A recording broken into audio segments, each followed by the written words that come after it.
We are live here from Bitcoin Beach. It has been a long day in the sun and the surf. We had an amazing surf contest today. And tonight we have the privilege of hearing from KG and how he is revolutionizing payments across Africa. So stoked to have you here. It's been so fun to spend the last couple weeks with you, first in Argentina and now in El Salvador. And I think you have already know more people in El Salvador maybe than I do. Every time I see you, you're with somebody else. Yeah. So, welcome. Thank you very much for having me. It's been one hell of an experience since Argentina coming into El Salvador as well. And I've been meeting quite a lot of people and enjoying it quite a lot. So it seemed like everybody already knew you when we were in Argentina, or at least they were all of a sudden interested in talking to me because they were trying to find you. So had you met these people before or just on Twitter? Or? Well, yeah, that's the magic of Twitter, actually. The account has been doing very well ever since it started, and the project has been very welcomed by Bitcoiners in the space.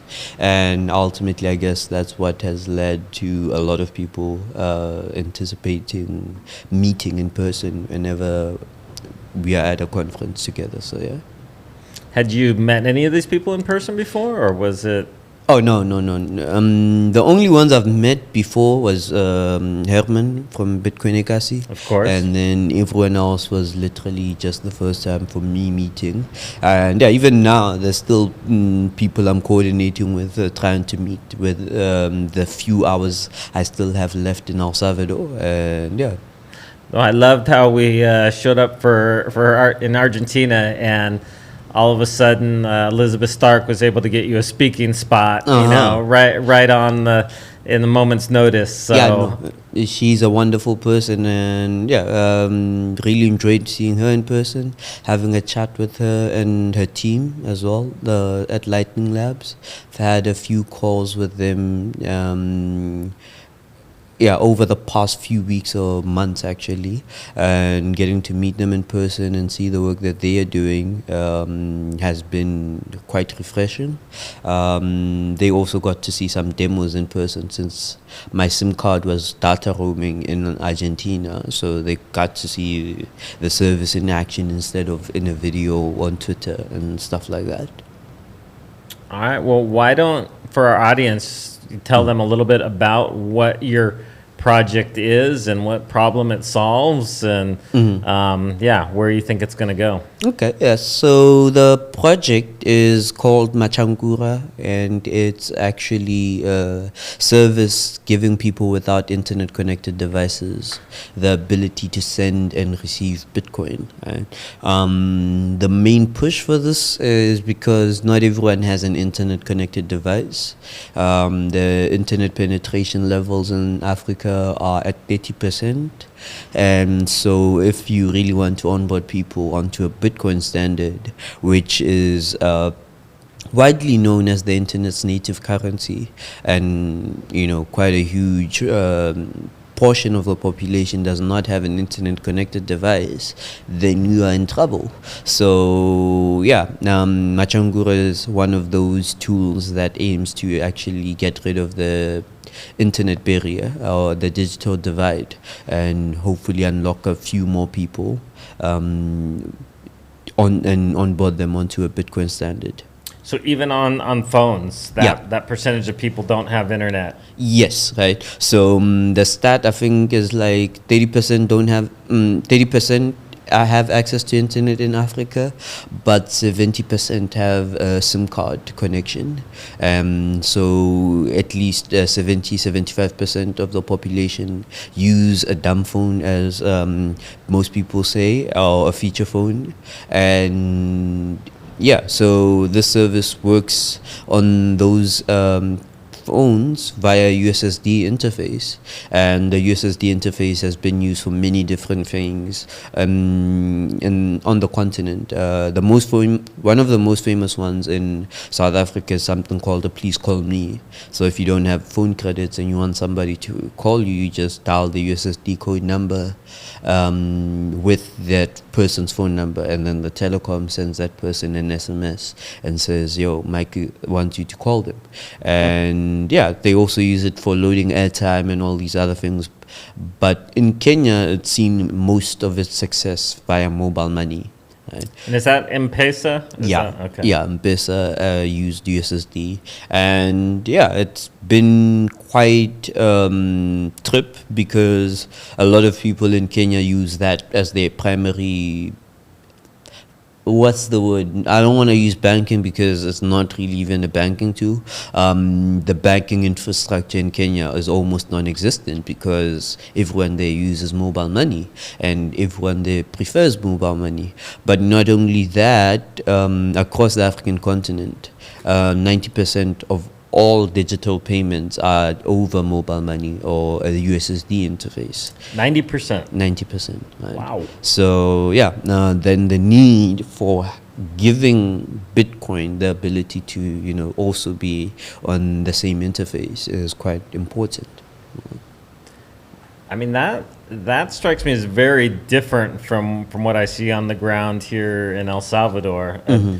Has that, in your time being here, do you think the penetration of smartphones and the accessibility of internet is a lot further along in El Salvador than what you're seeing in the regions where you guys are working? Well,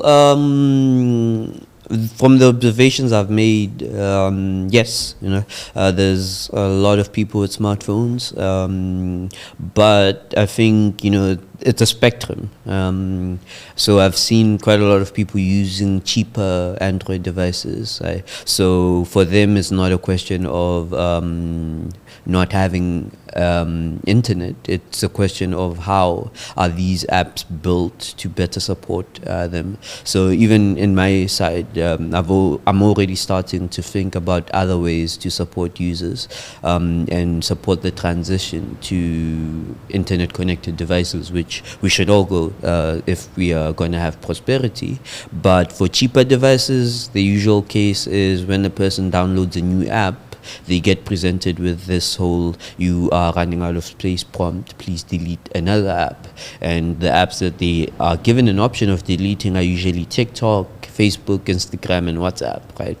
So yeah, if you have an app competing against these big apps for user storage space because it's a cheap Android device, you're going to have a hard time, right? So USSD kind of helps with that because it's an online service that they dial into. Online in terms of over the GSM network, not on a website. And so they never have to install anything, since all they need is the dialing app on their phone, which is a system default.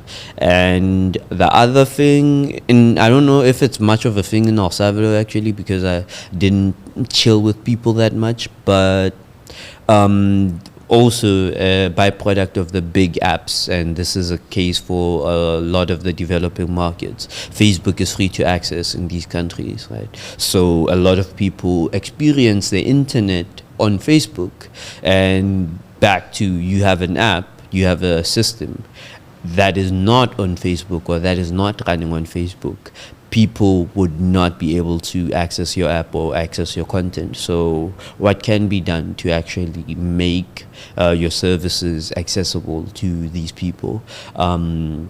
Because obviously Facebook did it on purpose, corner the market. Yeah. But at the end of the day, they also are giving us like a playbook. What they do is reverse build the traffic. So the telecoms just keep track of how much data people are using, and then Facebook pays for that data, for that internet usage. And I think a Bitcoin company can do that. We hope to do that in some of the countries we are in, or some of the other countries even if we are not in. And what we want to do is reverse build an Electrum server. So a lot of Bitcoin app use an Electrum server to fetch blockchain data. So once you reverse build that, then any Bitcoin app that is dependent on blockchain data would be able to freely access that data, and actually those users would be able to freely send and receive Bitcoin without having internet credits. So how have you figured all this stuff out? Like, do you have a background in telecom, or is this just been trial and error? Or Yeah. how have you thought through all these things? Yeah, so my background is in software development. Right? I studied computer science at the University of Pretoria. Right? So a lot of the stuff I'm talking about, like with apps and stuff, from my experiences with the apps I was trying to build, right? And yeah, all of the failures I've had, like I've literally launched an app specifically for an event and had the event participants come up to me and show me that prompt that is asking me if I should delete Instagram, and I'm like, yeah, delete Instagram, install this. Yeah, the person definitely didn't delete Instagram to install this app a random kid developed.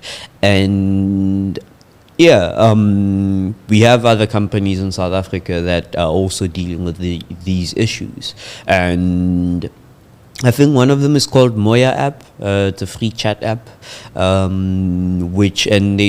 they've published their thinking on the topic as well. But I think if you look at how Facebook, Twitter, and all these other social media sites actually grow their user base, you can come to similar conclusions.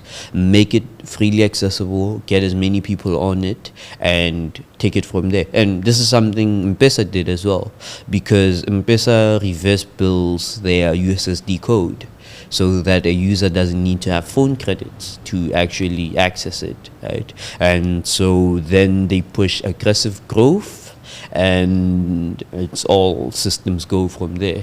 And payments are a network effect type of system. For a payment to be made, both the sender and the receiver need to be capable of participating in the transaction. So yeah, and that's pretty much a small overview of my background in the space. Okay. It's interesting you're talking about the reverse billing. The first time I heard about that or kind of understood it was when the Chivo app was being launched here in El Salvador. That was what the government said was won't use your credits on your phone. You won't have to use, they call it saldo here, that your airtime, that it would be free. So I guess that's basically what they've done with the Chivo app, is just make it accessible. As long as you have cell coverage on one of the carriers, it'll pick up the app and you'll be able to transact. That is exactly what it is, right? Yeah, so if anyone is in communications with the Chivo people and can convince them to make an Electrum server reverse build, that would be a win for the community, actually. I mean, I would like the app to just work in general first. So. Well, it would enable other functional apps to, work in a similar fashion. Yeah. So, yeah. No, that would be amazing. Hopefully we'll make some progress. Chivo's obviously had a rough rollout in the beginning, but I think there's a lot of potential there. So most definitely. We'll have to put you in contact with them. I think they could use some good engineers and developers. So yeah, no, I will always have time for El Salvador. Part of the reason I'm working on this and other projects as much as I am was literally Bitcoin becoming legal tender. I had made the decision to kind of like commit to Bitcoin, even more during the lockdowns. And yeah, seeing Bitcoin becoming legal tender, I was like, wow, so this Bitcoin thing can really fly, right? And then I'm like, okay, what can be done to make it fly higher and quicker? And yeah. So even in South Africa, the Bitcoin community was talking about what was happening here in El Salvador, and it made waves around the world. It's crazy how. For real.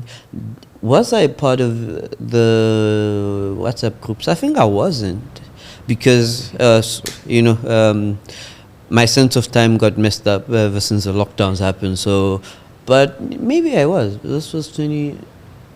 Yeah, but it really made waves for me personally, right? And maybe in my small circle, I was telling you that also with the work that you guys did with Bitcoin Beach, I had a chat with a friend of mine.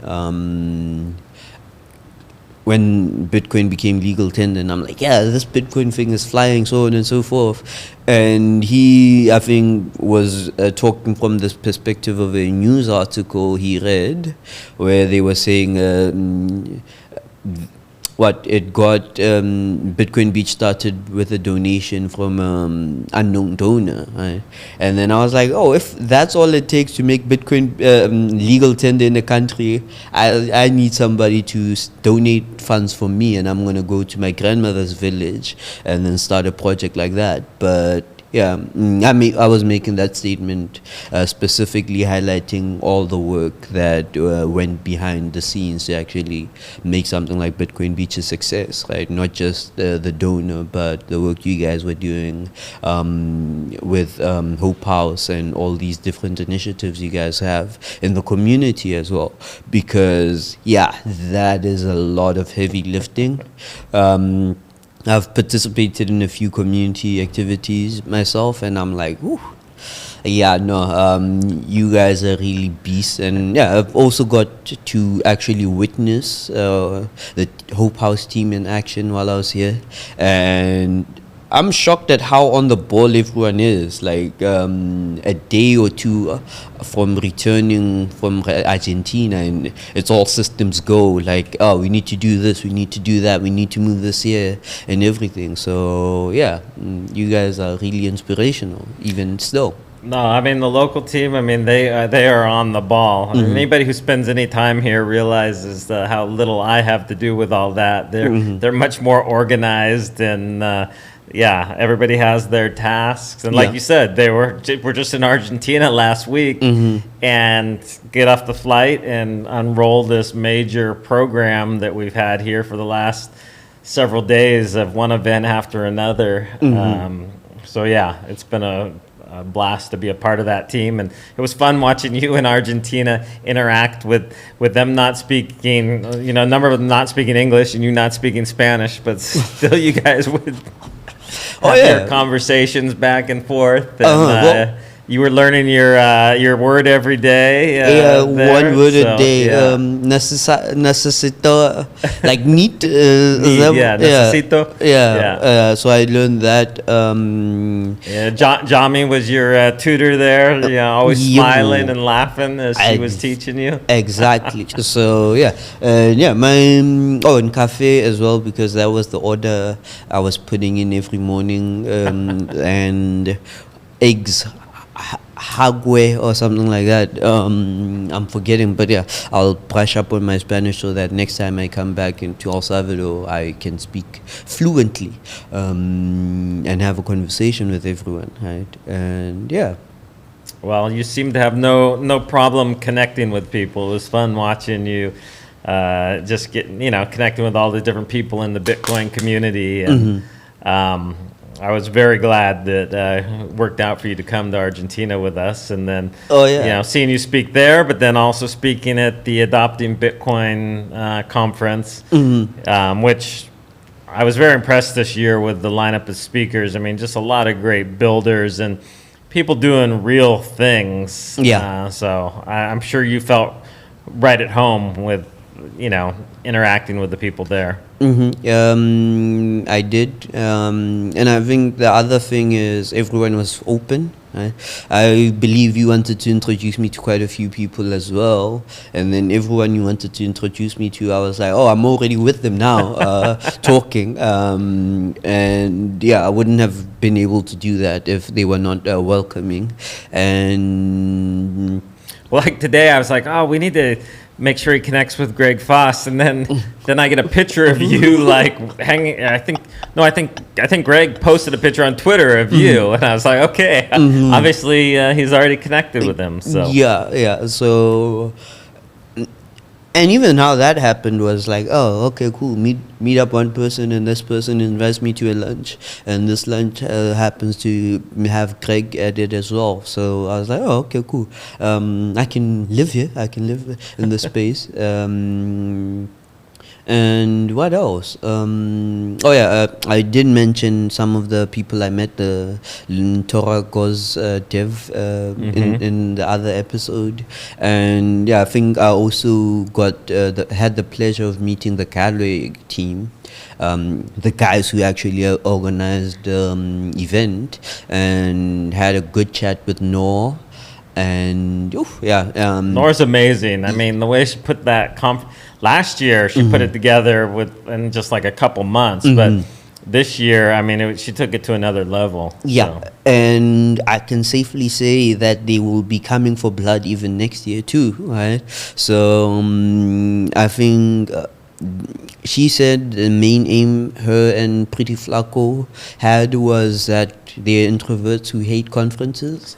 So they wanted to make a conference that they would enjoy attending. And yeah, they achieved that very well. So I'm interested in seeing what next year holds. I'll definitely be in attendance, and hopefully I'll get to bring my family as well, so that they get to see what it's like in being in Bitcoin country, and not just think this guy, there he goes with his Bitcoin rants again every time I talk about Bitcoin. Well, be careful, because once people come here, they want to move here. So yeah. Sadly for me, I couldn't come here on a one-way flight, so I had to book the return ticket. But yeah, I can definitely see why people never want to leave here. yeah, it's pretty funny. People will come here for a week, and then they'll cancel their flight, or just keep moving it week at a time. It's one of those places that once you're there, it never feels like there's quite enough time. Yeah, most definitely. Right? So yeah. What else is happening at the conference? I think we had quite a lot of education projects that were happening. My first Bitcoin guys also had a graduation event as well.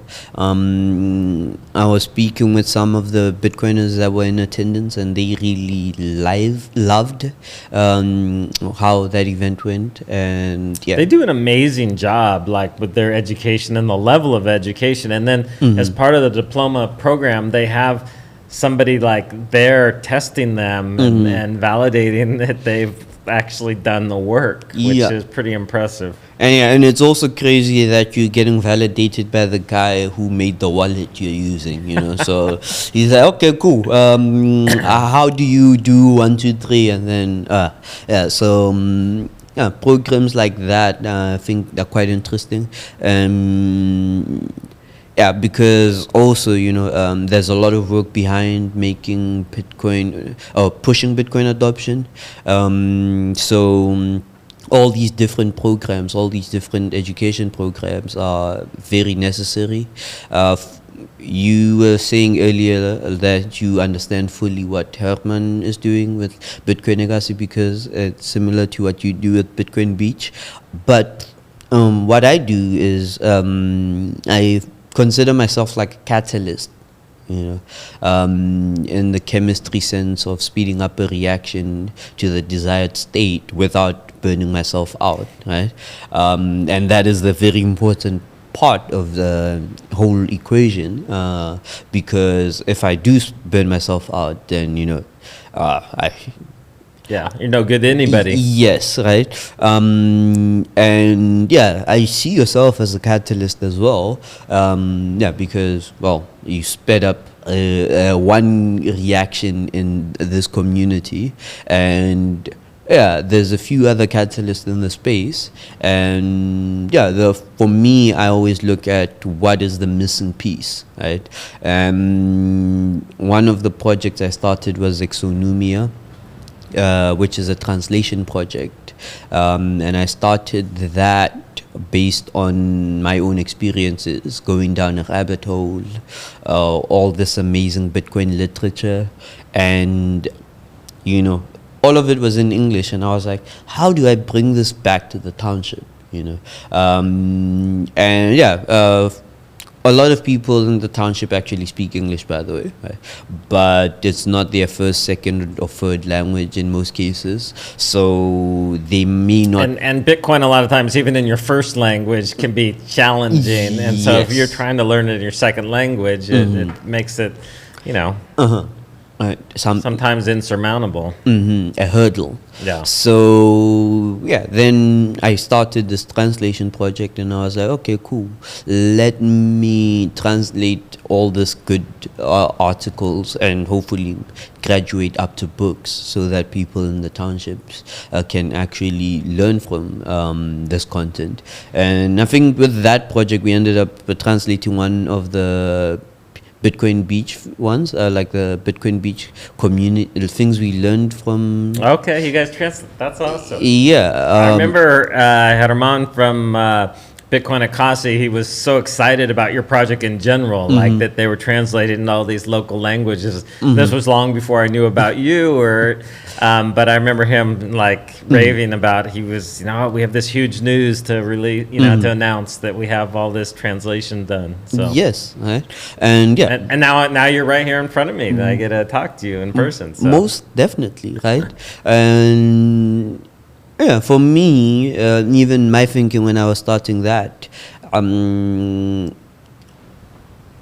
could have gone the Bitcoin core development route, but I was like, hey, there's enough Bitcoin core developers in the world, and so what is the most impactful contribution I could make? Well, yeah, at the time, and then the translations thing was the thing for me. And I don't even do the translations, by the way. I just coordinate with the translators, and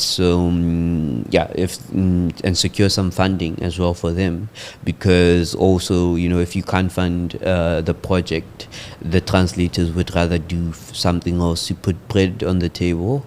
And because everyone has to eat. And I would like to see the space be so well funded that the translators can actually live off translating. There's quite a lot of literature that needs translation, so hopefully in the coming years that actually happens. And that's pretty much it. No, but it's been fun and getting to know you, because you've been involved in two things that are so critical to what we want to see happen. These circular economies be created and born in the communities that need them the most. So obviously education's key, and people need to be learning in their first language if it's possible. Yeah. But also just the transactional side of being able to send back and forth. Yeah. Not having internet, not having smartphones is a hurdle that we've faced from the beginning, and I know that it's even much more so in Africa. So to see what seems like a fairly simple solution that you've come up with. Now, I know it's not simple to actually put it together, but the way you've made it happen so that people can walk through and easily send Bitcoin transactions. And then I was shocked that it was integrated with Bitrefill in some way, where that they can actually buy airtime or electricity or different things through Bitrefill through this featured dumb phone. Yes. Explain a little bit the process, or I don't know if we have the video that we can play that kind of shows the how that goes through. But tell us how that works. So let me start by saying what inspired that, right? So two things inspired that. The first is my own Bitcoin journey. Right? So learn about Bitcoin in university because it was a topic in a lecture. Right? But I didn't pay it no mind, because the lecture started by making the statement, this will not be in an exam. So I was like, okay, cool, I don't have to pay attention, right? I looked away. And then next year I'm on doing a bug bounty on the internet, and I get a reward for $1,000 US, right? And then I'm presented with two options. Either receive the payment in Bitcoin or via PayPal. I weigh the options and I'm like, okay, what am I going to do with the PayPal payment? Oh, eBay accepts PayPal. Bandcamp accepts PayPal, all these different things. And I'm like, okay, cool, that looks good. What am I going to do with the Bitcoin? Nothing, right? So just hold it. Was before hodling was a part of my vocabulary, and I'm like, that seems very useless. And then I took the payment in PayPal, and then a year later, 2017 bull market is happening. Every 2 days there's an article report on a new all-time high, and I'm like, I missed something here, right? So yeah, other things happened, like 2018 bear market, and I was shitcoining. God bless the bear markets, because I'd still be shitcoining otherwise. And then I took the dive into the literature, Bitcoin Standard, human action, all the good stuff, and Xenomia happened out of that. But for me, having I'd like to imagine what would have happened if, in part of the analysis, I had a way to spend the Bitcoin. Right?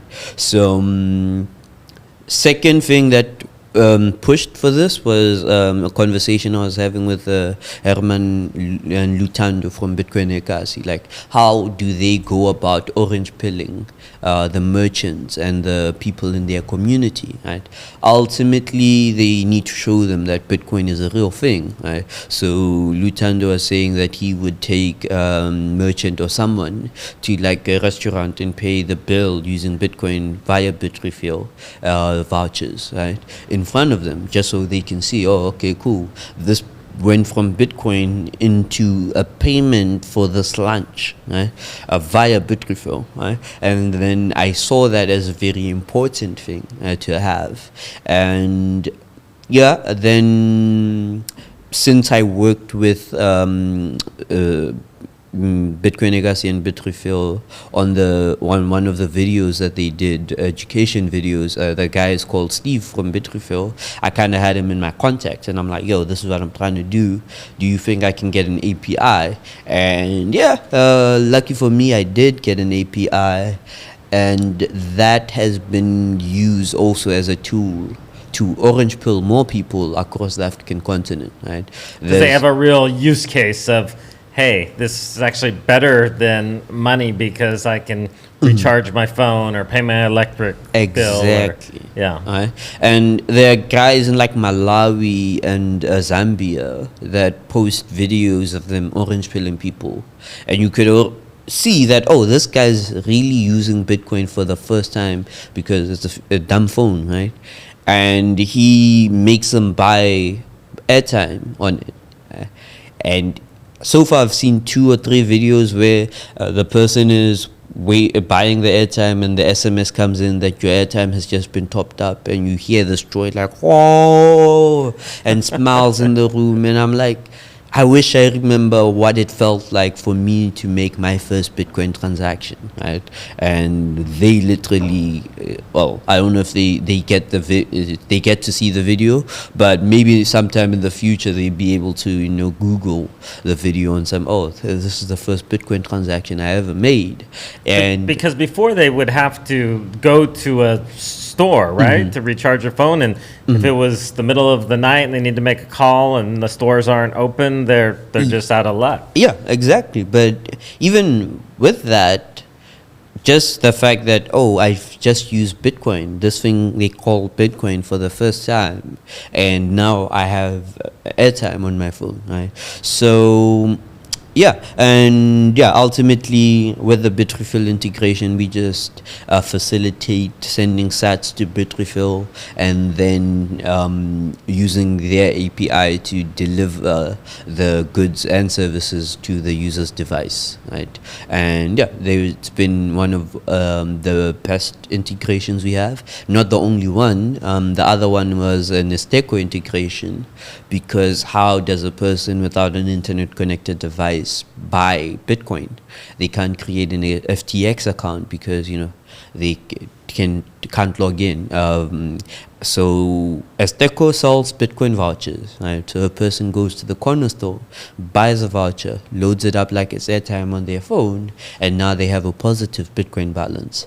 And yeah, one of the most forward-thinking companies in the space, because it was launched all the way in 2014 or 2013, around there. And that level of simplicity is impressive. But not only that, I think it's the only on-ramp where people cannot get fished. Well, I was not even aware of the company until you brought it up, and then I was actually on a panel at the Adopting Bitcoin with the founder of the company. So I was fascinating. Great panel, by the way. There was some fireworks on that panel. It was yeah. I recommend anyone listening or watching to go watch the panel. It's called Narrative Wars on Adopting Bitcoin's YouTube channel. So, it's definitely one to go back and watch a few times. It What was your- fun to be a part of. What was your key takeaway from the panel? My key takeaway was that I know people were very focused on how negative the media is and we can't trust the media, and I totally agree with all that. But I think my takeaway is a little bit different. I don't think it matters. I think the truth is going to shine through, and I think even the negative articles about El Salvador, they still show the beautiful beaches. They still, people can sense just the warmth of the people here, and the Bitcoin adoption just keeps increasing, and so I really think in a few years it'll be kind of like the COVID lockdowns. Nobody will have been for them. They'll say, "Oh no, I never said Bitcoin was a failure. I always thought it was going to work." Yeah, yeah, sure. So I think I'm not super worried about the negative media that El Salvador is getting right now. So any publicity is good publicity. I think to a big extent, especially in a beautiful country like El Salvador, where, like I said, people see the beautiful beaches and in all these pictures, and tourism is increasing. Businesses are flowing in. So yeah, well, and that's with negative media. So imagine when they actually start telling the real story of what's happening here. Yeah, well, I think I agree with you, because even Donald Trump has proven that the negative media can actually get you to the right destination. So, your desired destination. Let me not say a right destination before I get labeled as a supporter. And yeah, I also think like it would have been worse had there not been any coverage at all. Right? Well, the fact that they even care about El Salvador now, they could care less about El Salvador before, so that shows they're winning right there. That being said, I think it would be a huge help if there was some more positive coverage, and over time, as you're saying, people will just see the truth.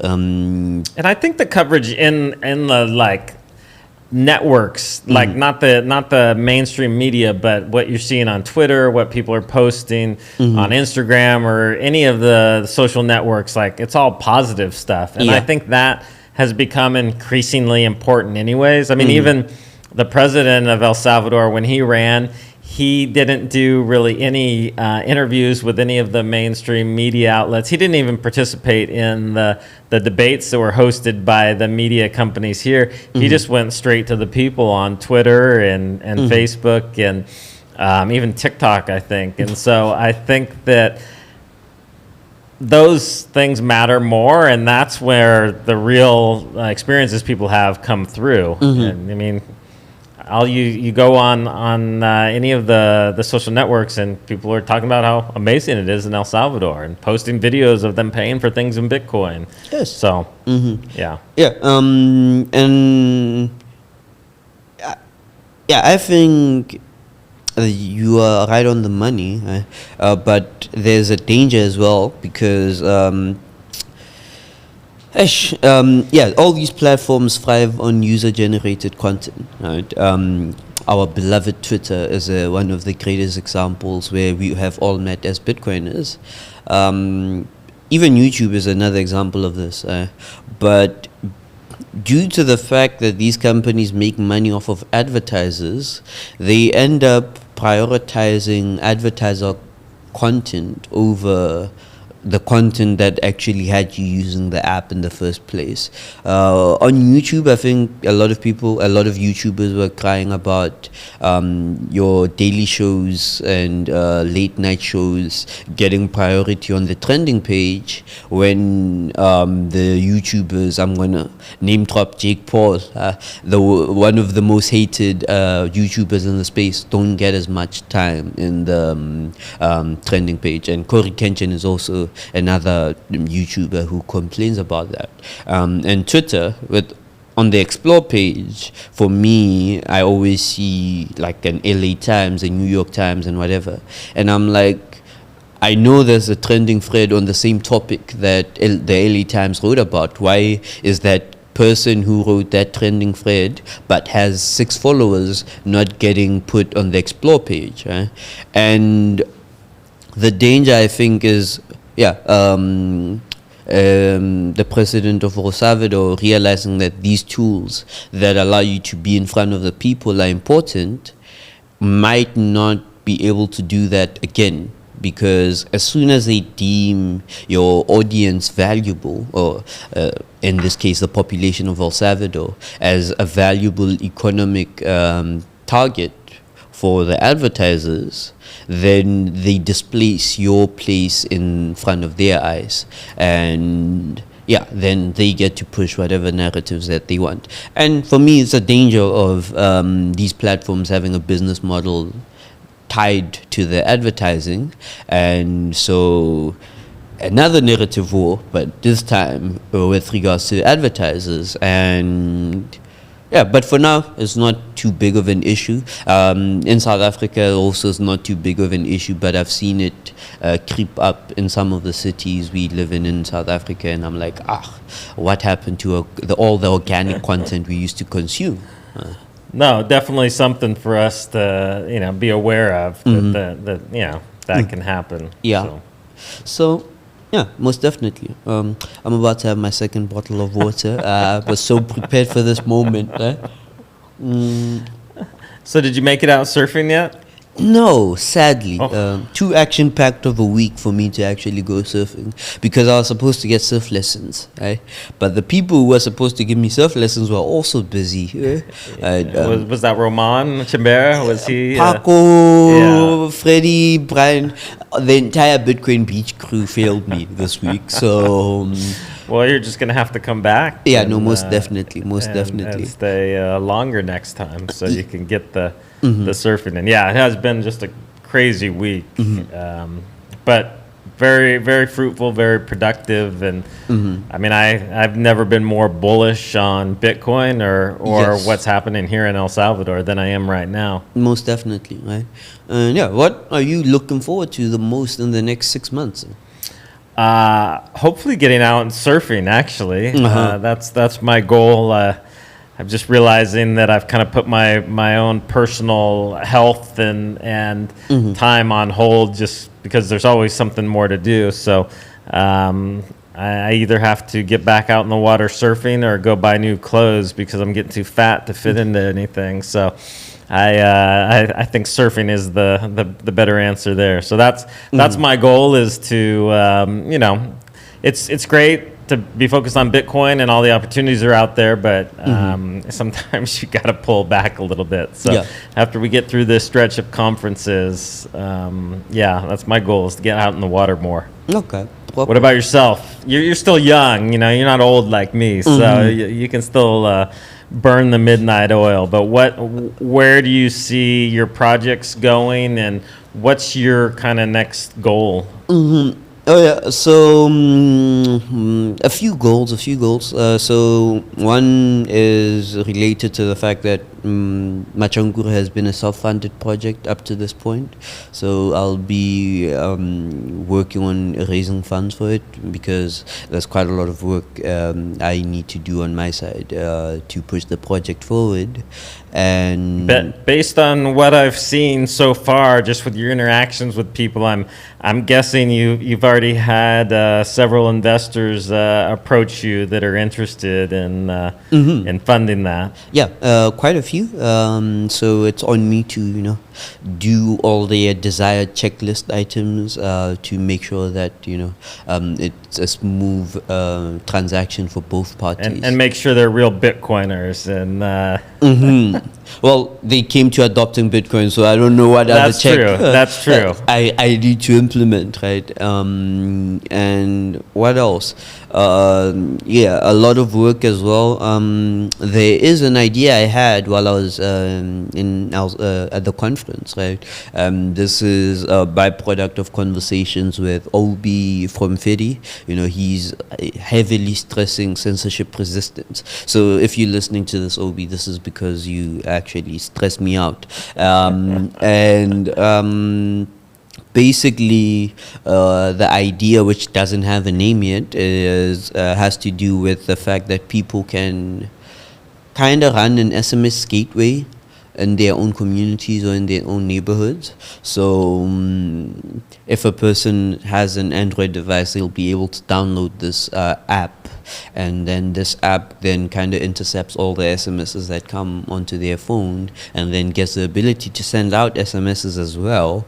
And once a user sends a command to the phone, if that phone kind of becomes like a LN text bot. If you use Telegram, there's something called LN text bot. So this app would be able to take commands, as in send 5 sets to phone number, and then it would keep track of the phone numbers, send 5 sets to a lightning address, and then send that sets to that lightning address, so on and so forth.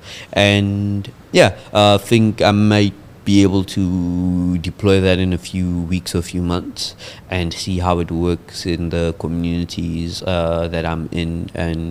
But it's specifically like a tool also to get into Zimbabwe, where there's a lot of hostility on any business related thing because of how strict the government is. So I want to see if the communities in countries like Zimbabwe use a tool like this for themselves to give the people in their communities the ability to send and receive Bitcoin, right? And also the people in places like the Central African Republic, Congo. I know a guy in Congo who's been nagging me to launch Machankura in Congo. Sorry, man. I think his name is Josh. Sorry, I'm gonna do it, but for now, I'll give you a tool for you to do it yourself. And yeah, what else? Oh yeah, the translation project. We're gonna have a lot more translations coming in. We owe the people of the Central African Republic quite a lot of translations. Their official language is Sango, and we want to have so much content available in Sango so that there's going to be all these articles about the levels of adoption of Bitcoin in the Central African Republic, which are going to be very low numbers because it's also been a very different from how El Salvador adopted Bitcoin. But yeah. Well, I think having a platform like Machankura in Central African Republic is even more important than almost anywhere, because Yes. from my understanding, the internet penetration is super low and hardly anybody has smartphones. So for them to be able to send Yes. on a feature phone and be able to reload their phone credit and those sorts of things Yeah. And it's make a even big difference. Yeah, it's even worse because even the electricity penetration levels are like at 14%. Right? So Paco was in the Central African Republic and posted this picture of a charging station where people go to charge their phones, right? And I'm like, oh, okay, cool. So this is something that needs to be done. But also some of these things are harder to do when you're not in those communities, right? So I think a place like the Central African Republic would need even more unique solutions than Machankura at this current moment for them to work.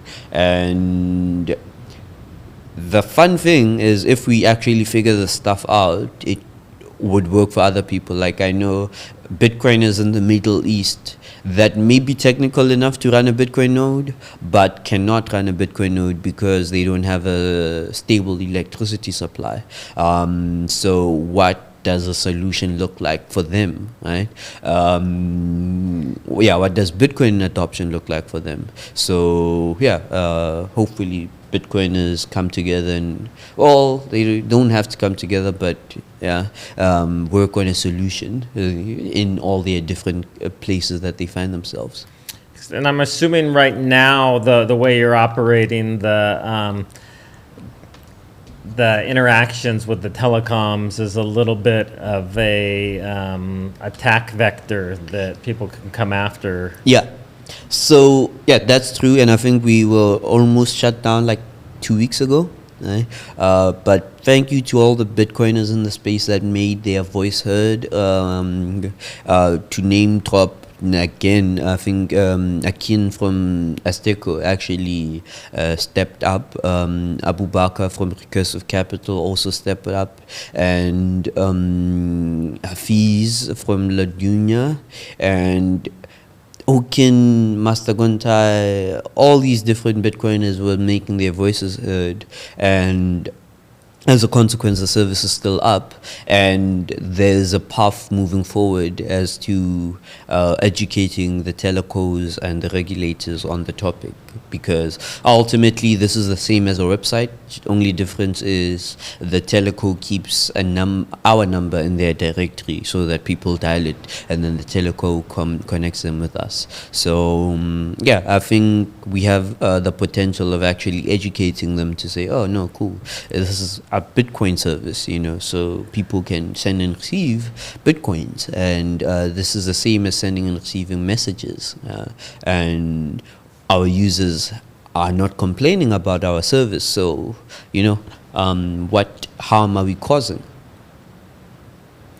Well, I know it's been a long week, so we won't keep you here too much longer, but is there anything else that you would like to get information out to people or talk about with either of your projects, or anything you're looking forward to in the coming months? So let me think. Technically, I think I've said quite a lot. So if anyone would like to follow the project, on Twitter for the translation project is Exonumia Africa, and the website is exonumia.africa. And can people donate to that project? Is there if they go to follow you on Twitter, is there an easy way for them to donate? I think you will find an on-chain address on the Twitter profile. Okay. But also send me a DM if you want alternative methods. Let me also say I hate bank payments, right? But the bank details for the non-profit are on the website. I'm going to remove them one day, because part of the reason I'm flying back to South Africa is to deal with the banks with regards to the non-profit. Blame the banks for cutting my trip to El Salvador short. It's always the banks. Yes, right. And what else? The on-chain address is there. I think I'm going to put a Lightning address as well for the non-profit. And translators are welcome if you speak any African language. My DMs are open, and we're always looking for new languages to support and new languages to translate for. We also want original content, which wasn't the aim for the project, but I think it's time we have some original content. The thing I want to do is, there's a lot of traders for gold around the city, specifically in South Africa, right? So if you in the city, you will always see someone on the corner saying cash for gold or gold for cash. And this was also something inspired by seeing a store owner in Bitcoin Ekasi who also trades gold, So I'm like, seems like the guys who trade gold for cash would be just as able to trade cash for Bitcoin, or Bitcoin for cash, if they just understood a thing or two about it. So we want to work on a pamphlet or a flyer specifically targeting them and see if we can onboard them to Bitcoin. All the tools are there for them. Well, that seems like it'd be a natural market, because I know there are a lot of people working in South Africa that are trying to send money back to other parts of Africa. And a lot of times Bitcoin's the easiest way to do that. So, and those would be the type of people that would utilize those type of services. So it seems like a natural. Exactly, right. So yeah, I'll find out how to do that. What else will I do? Oh yeah, but I think that's about it for the Xenomia project. As I said, we will focus on the Sango translations quite a lot. And then for Machankura, there's one deployment pending, Senegal, which is where one of the Bitcoin conferences is happening, the Car Bitcoin Days. I hope it's live before this conference actually happens. If it doesn't, it will probably go live a week after Paco leaves, because he always tells me the service launches a week after he leaves an African country. So we will test that theory with Senegal, and yeah, he will post the tweet. If he doesn't post a tweet of him using the service in Senegal, know that the service will go live a week after he leaves there. And yeah, and then you're speaking in Ghana also, right? I'll be speaking in Ghana. You're like just doing the full speaker tour this year. So. Oh yeah, and weird enough, these are my first Bitcoin conferences, right? And that's amazing. All of them happening at the same time, and I'm like, guys, this is so much. But yeah, I've enjoyed all of them so far, and I'm glad you got to meet Miles from Cash App. He'll be there in Ghana. So it'll be you and him and Armand, and I'm really jealous. I wish I could go. I think my wife will kill me if I've been traveling so much that if I try to go there. But I think it's going to be an amazing conference. Yeah, most definitely. I know quite a lot of Bitcoiners are eagerly awaiting it. And yeah, quite a lot of the African Bitcoiners are also eagerly awaiting it. So we're going to have some fun in Ghana, and I'm looking to get there a few days before the conference if anyone is planning on being there as well. So yeah, may we have hyper Bitcoinization very soon. I think it is coming sooner than people realize. Cool. Definitely. All right. Well, I am beat. It's been an amazing week. It's been so much fun spending time with you in Argentina and now El Salvador. I'll leave it to Herman to be with you there in Ghana. I'll be watching from afar, but I am excited to see what happens with Machankura and just how many people get connected. The circular economy that's being developed, and we can just get rid of fiat. Yeah, so by next year, during adopting Bitcoin, I think we're going to be talking about this happening in a lot more places. So I'm looking forward to that. Yeah, most definitely. And good travels this week. Thank you very much. Right. And yeah, thanks for having me. It was a wonderful experience for the past 2 weeks. All right. Well, we'll hopefully, if I do make it to South Africa over Christmas, which I'm hoping to, we'll be able to connect again there. Okay. And so maybe we'll get you out surfing there. Yeah, I owe Herman that much, So yeah. All right. Cool. Let's call it a night. Proper.